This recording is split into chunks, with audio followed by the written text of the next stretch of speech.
অর্থ উপদেষ্টা ডক্টর সালেউদ্দিন আহমেদ বলেন, আর্থিক খাতের রাঘব বোয়ালদের বিরুদ্ধে কঠোর ব্যবস্থা নেওয়া হচ্ছে। এটা আরও দৃশ্যমান হবে।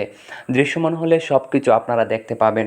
শনিবার নগরীর আগারগাঁওয়ে বাংলাদেশ ইনস্টিটিউট অব গভর্নেন্স ম্যানেজমেন্টের সভা শেষে এক প্রশ্নের জবাবে উপদেষ্টা এসব কথা বলেন।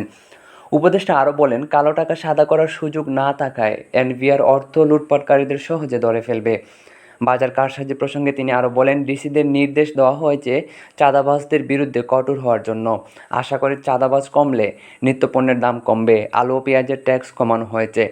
দাম শুধু কারওয়ান বাজারে দেখলে হবে না, অন্যান্য বাজারও দেখতে হবে। কারওয়ান বাজারে 4বার হাত বদল হয় বলে নিত্যপণ্যের দাম বেশি থাকে, এটা বন্ধ করা হবে। বাজার কারসাজিকারীদের বিরুদ্ধে কঠোর অবস্থানে রয়েছে সরকার বলেও জানান তিনি।